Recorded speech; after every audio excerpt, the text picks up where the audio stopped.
Hi guys, welcome back. It is season 5. Okay, so 5 years, y'all. It has been a very, very long run. As most of you guys know, I have been in and out. I have been on new adventures.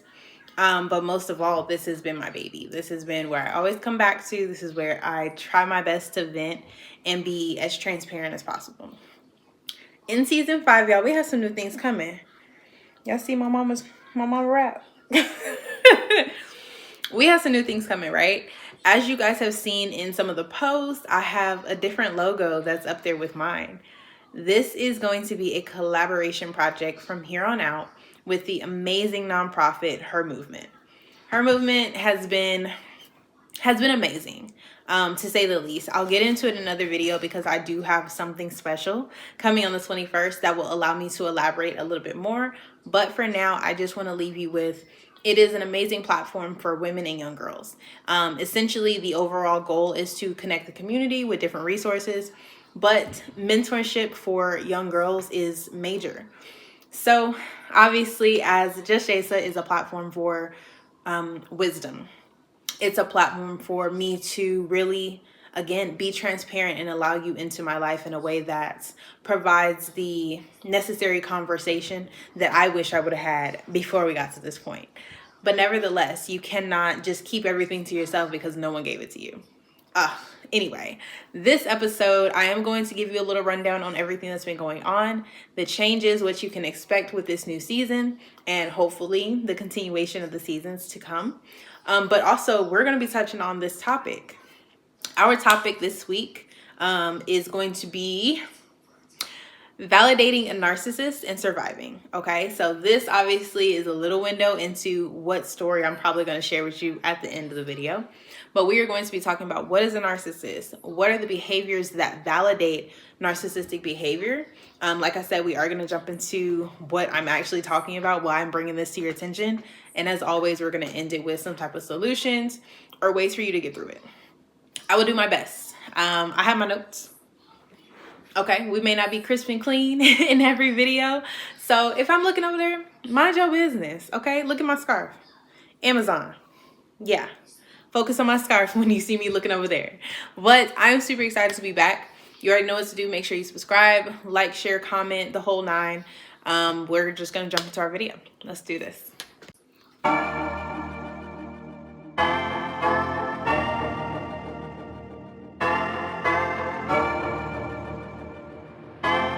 Alright, so as I said, we're going to jump in with updates.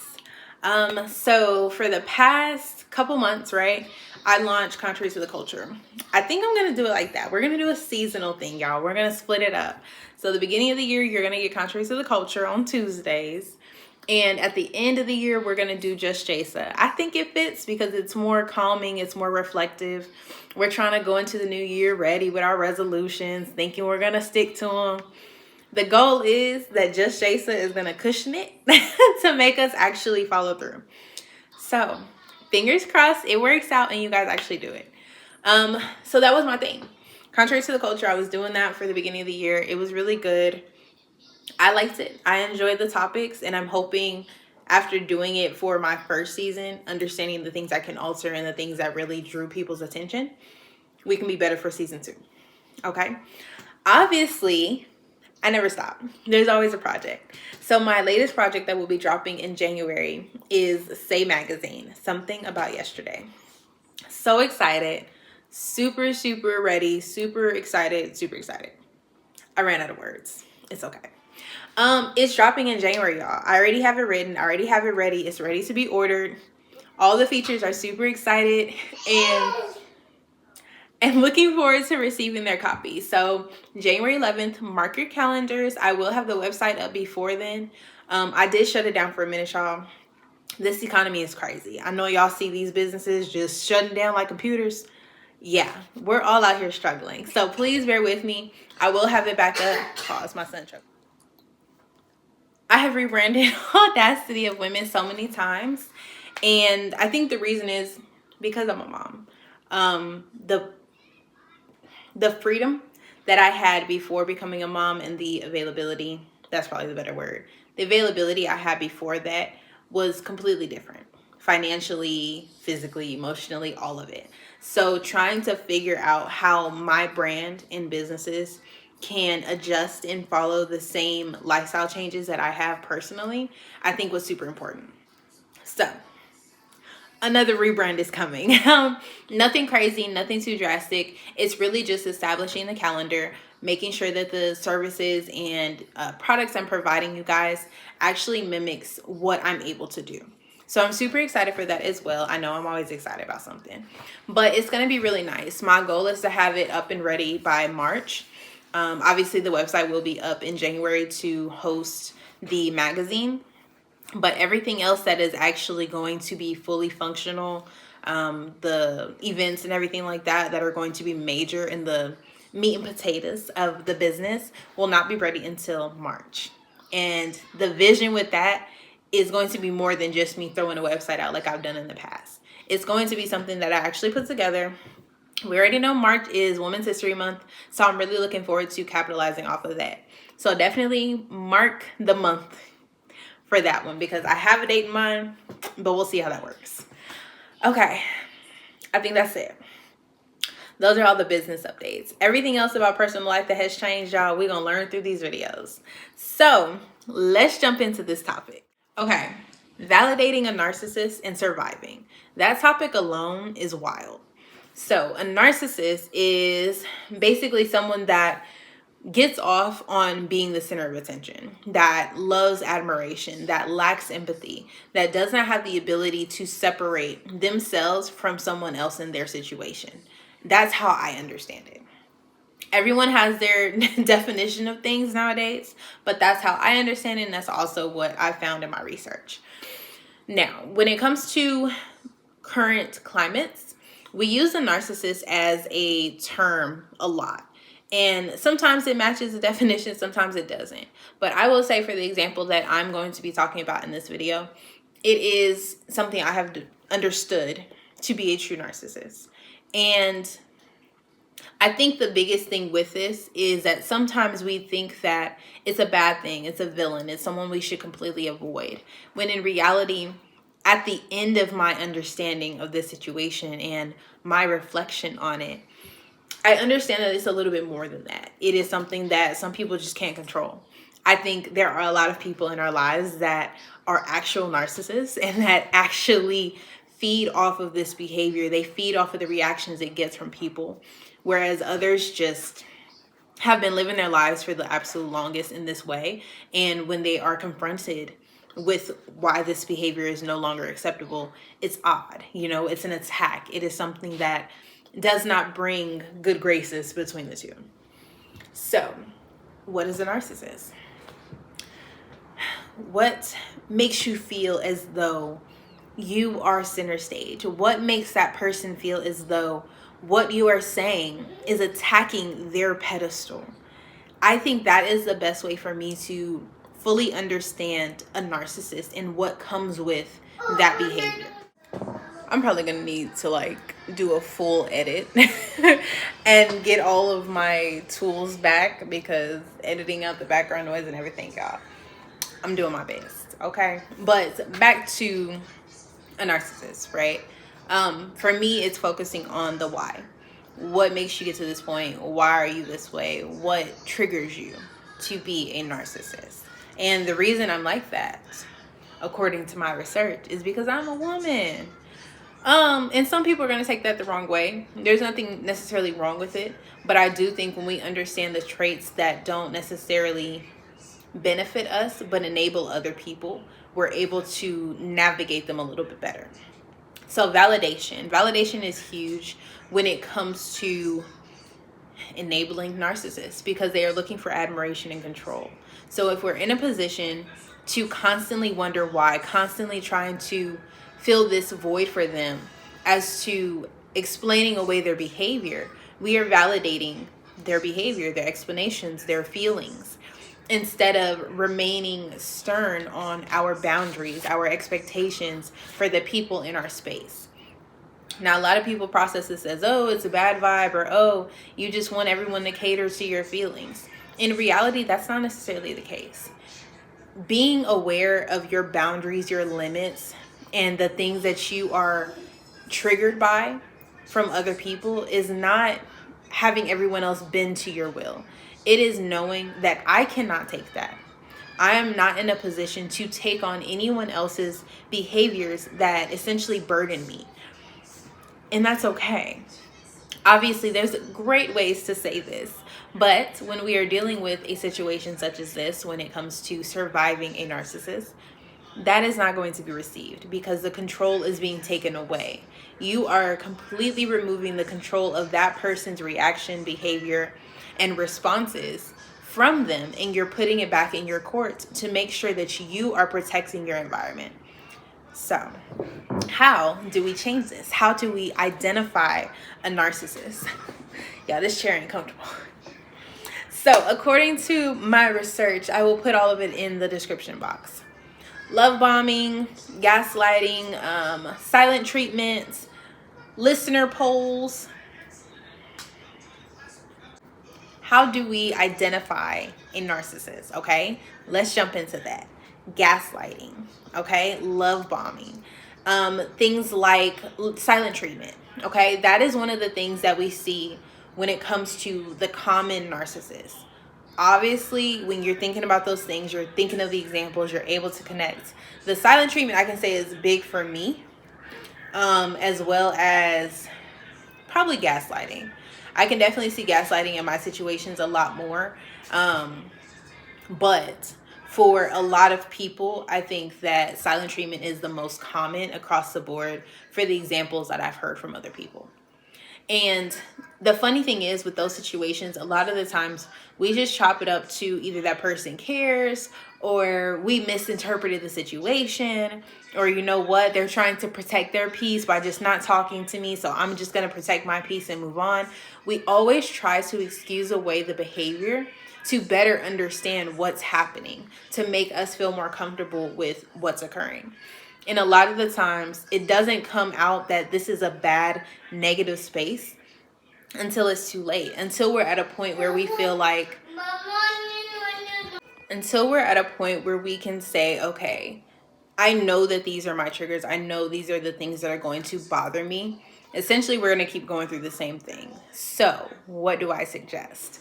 I have found, again, I will get into my example a little bit later, but I would suggest you have to find your triggers. You have to know yourself better than you know the other person before you can keep putting yourself in a position to deal with someone else. Follow me, okay? How in the world can you tell someone what's wrong with them if you cannot identify what's wrong with you? What is causing you to feel that way? We constantly see people that are hypocrites. They hate the things that they, in other people, what they do in themselves. Okay, right? I hate someone that smacks. Somebody might say that I smack all the damn time. How can I throw stones when I do the same thing? It's similar to that, okay? So when we're thinking about a narcissist, you want to know yourself because you are constantly going to be in a state of questioning. You are going to doubt yourself. You are going to wonder if everything this person is saying is true or in a position of control. Are they trying to regain the emotional control of you? So if you know yourself, if you understand where you are at in your situation, if you understand the growth you have had, if you understand how you maneuver through conversations, how you maneuver through digesting information, you have a better chance of truly getting through the situation unscathed, okay? Because again, gaslighting, love bombing. I promise y'all, I'm gonna have to get a new system.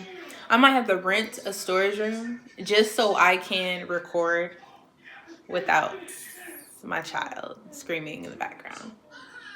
Anyway, love bombing, gaslighting. These things are happening at the same time. You are trying to deal with someone else. You're trying to gain some type of control, at least one reign of control in your situation. So being able to identify, okay, I don't know how to communicate as directly. Sometimes I run the block in order to make sure that I'm getting it out. And that's okay. You know that. You know, okay, so I told someone this, but maybe it didn't come out the way I needed it to for them to fully understand what I'm saying. I can process that. Let me try again. Let me make sure that I'm not having a negative tone because I'm frustrated. Okay, I know that. So when I go in here and I need to talk to this person, I need to make sure that all my I's are dotted, all my T's are crossed, because there's no way that that person can now take any bit of control back from you, because you understand yourself. You have a full blueprint of who you are, the growth you have had, and the things that you needed to adjust before walking into those situations. So that's number one. Understanding yourself. That's what I would say for me. But let's jump into this recharge. What did I find out? Okay, y'all. This technique is actually kind of cool. I might try this. It's called the gray rock technique. It's pretty simple. It says to basically remain as neutral as possible when you are interacting with this person, so they do not have the opportunity to flourish off of reaction. Okay, I think that's kind of dope. What does the gray rock do? It just sits there. So taking in an interaction with someone that has narcissistic tendencies. Ooh, narcissistic tendencies. Oh, good Lord. And making sure that you're able to remain neutral. For a woman, because I know I'm speaking to my ladies, removing our emotion, removing our reaction in order to receive what is being said for what is being said. Okay, not trying to assume, not trying to evaluate, not trying to add in how that made you feel. Focus, stay neutral. For my fellas, if you watching, not trying to solve it, leave it alone. Just listen. Because a lot of the times when we invest our emotions, we invest our time, we invest our expertise, we are highly disappointed and we react. Okay. And a lot of the times that is what our narcissistic tendencies flourish off of. They love it because they now have that control over you emotionally. Stop it. Gray rock technique. I love that. Remain neutral. Do not sway one side or the other. If they're coming to you about someone else in a situation that involves them, remain neutral. If you need to give advice, if they're pressuring for that, find a way to validate both sides. Find a way to remain in the middle so they don't feel like, oh yeah, they got my back and I can always come to them with my drama and feel validated. But also don't go with that other side and now you're an enemy of that person because you didn't take their side.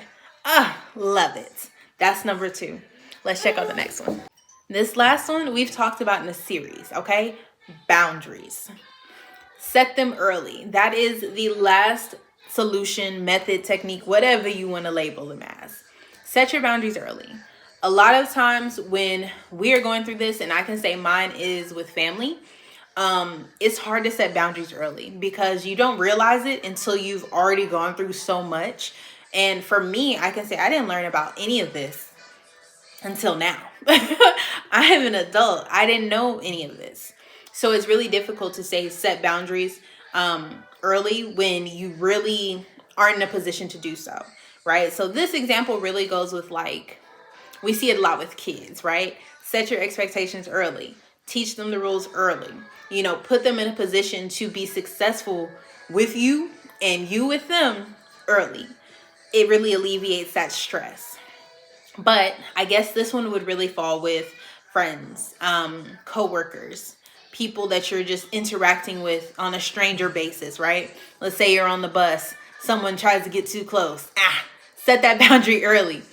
I don't like that. You know, slide to the left. Something. That might have been a bad example or a vague example. But nevertheless, I think it is very difficult when it becomes a long-term relationship, someone that you really didn't have the opportunity to connect with early or establish on your own, because those behaviors and expectations have already been established before you became aware of the boundaries you needed. So to support this one, I'm going to leave it with set your boundaries, be clear and concise, but also allow yourself grace. Because again, if it's a long-term relationship that you have become comfortable with, you're going to fold. You're going to find a way to get out of it and excuse it away. And that person is going to find a way to swindle their way into it as well. Give yourself grace, but come back. Remind yourself what you're doing, why you're doing it, and remind that person what that boundary is. stand strong, 10 toes on your boundaries, okay? If you need a reference, go check out my boundary videos that I did back in the day, because those videos still hold weight to this day. Like, I think I've talked about those videos in at least 4 videos since I made them.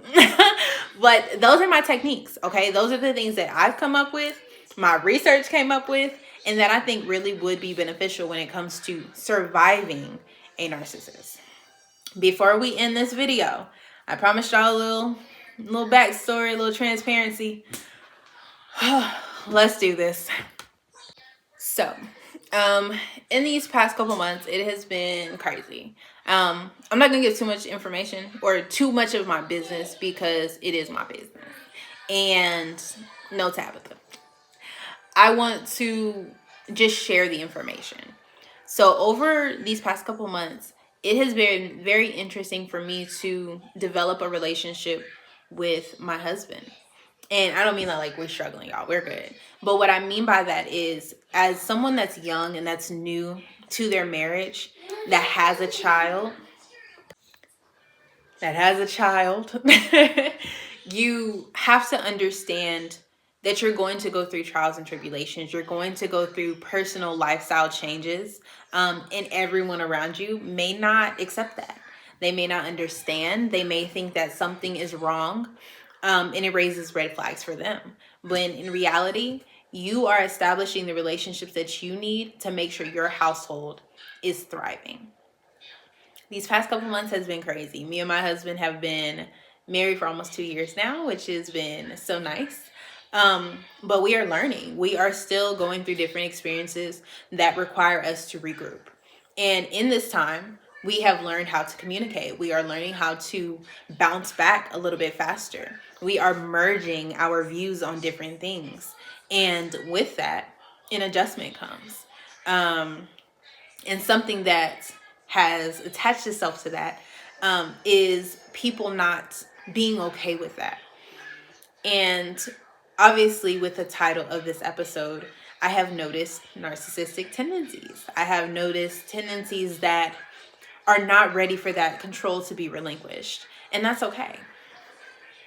Unfortunately, I am me. It is a lot. And I think something that a lot of people don't understand or want to acknowledge in the moment is it is not easy to, one, relinquish the control, but also force someone to relinquish their control. So you have these examples, you have these times where you really have to understand what is going to be your safe haven.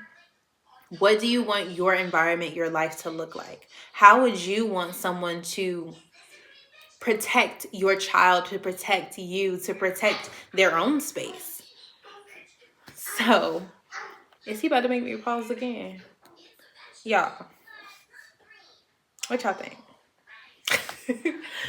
So when we're in these situations, y'all, I am surrounded by innocence. I am surrounded by influence. My child is influential at this point. And a lot of the things that you have to identify as you learn more about parenthood, adulthood, yourself, you have to know what you're willing to allow in.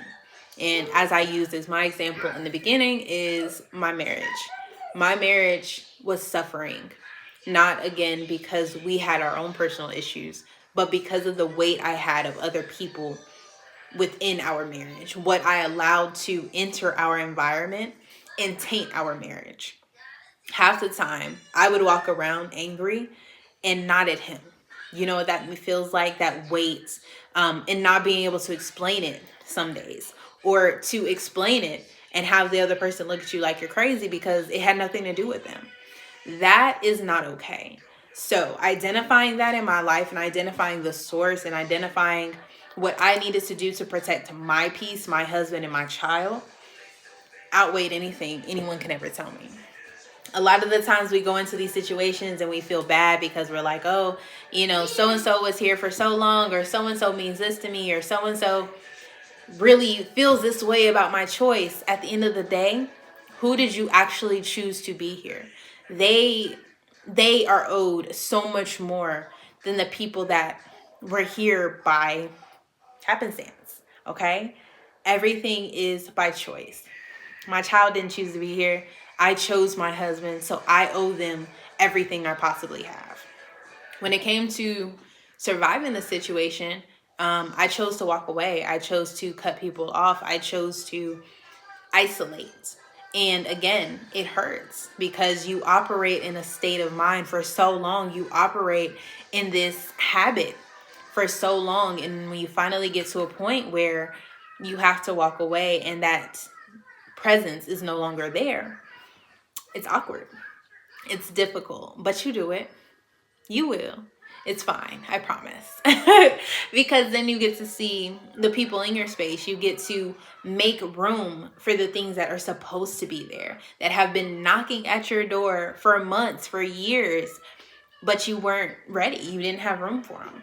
And for me, it's healing. For me, it's growth. For me, it's time with my kid. It's risk. It's risk that I have been waiting to do for my business and relationships I wanted to build.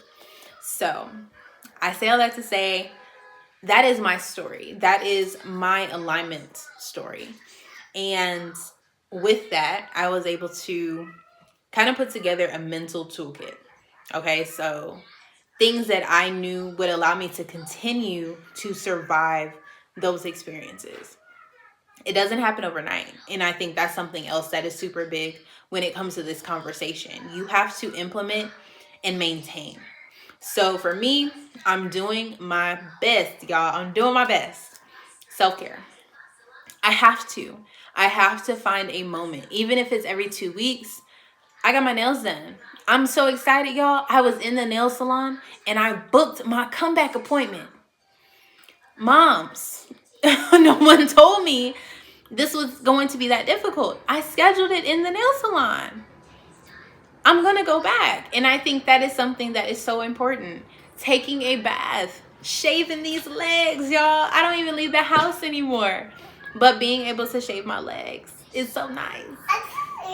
Yes. Doing crafts with my son.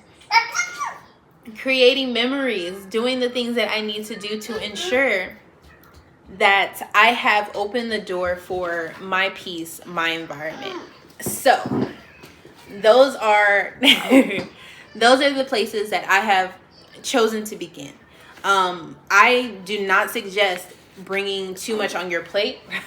I do not suggest trying different methods at one time. I think it is very important for you to take bite-sized methods and then going from there. So again, that's my start. Crafts with my kid and self-care. That's where I started. But to add to your option list, an exit plan. Like I told you, for me, I jump ship, block and delete. I'm out. That's just how I operate. It's easier for me to walk away than it is to try and play the game of what's wrong. How can we fix it? I just can't. I don't have the capacity to keep doing it. I would find therapy or support groups. That's something I was able to find. Obviously, that's like the go-to. If it gets to that point, you need to go to some therapy and release it for the sake of everyone else around you. The last one that's the most common, y'all, journal it out. Write it down. Take some time to really understand what that's going to look like and release it. Okay? Release and reflect. I always say that, reflect, reflect, reflect. Please do not just write down everything that someone else did. Reflect. Reflect about yourself. Reflect about the situation. Reflect about